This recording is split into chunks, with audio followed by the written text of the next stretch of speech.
xibaar yu wér te wóor ca tàng-tàng ba abonnez-vous pour ngeen di mën di jot suñuy vidéo. dal leen ak jàmm seen chaîne bi di Buzz 221 HD kii di Kristalina di secrétaire national exécutif bu FMI yëkkati na ay kàddu daal di dëggal kàddu yi nga xam ne moom la premier ministre bii di Ousmane Sonko yëkkati woon daal di wax que ne waa régime président Macky Sall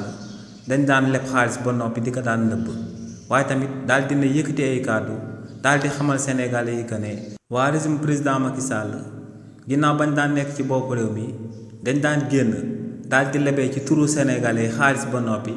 daal di jël xaalis boobee di tourné ko lekk ko ba noppi dem ci chiffres yi daal di bind que ne xaalis boobee moom ci keesu état bi te li ni mel moom lañ dippee bor buñ leb ba noppi di ko daal di nëbb si li ni mel kii di Kristalina jaarul ci benn communiqué bu officiel waaye dafa daal di toog akub journaliste toog mu daal di xamal àdduna bi yëpp ñu koy daal di dégg que ne waa régime bu bees bu daal di nekk ci réewu Sénégal daal di nekk njiitalu son excellence président Bassirou Diomaye Diakhar Faye ñooñee lépp lu ñu waxoon daal di koy jëmale ci bor boo xam ne waa régime président Macky Sall dañ koo lebe woon ci turu Sénégalais ba noppi lekk ko ba noppi dem ci papier daal di fay bind leneen ne loolee dëgg la ne lu leer ba am moom mooy que ne moo ngi daal di saluer taxawaayu régime bu bees bu daal di nekk ci réewu Sénégal te ne tamit si lu yàggul dara ñoom waa FMI ak réewu Sénégal fas yéene na daal di xaatim aku programme bu bees tàq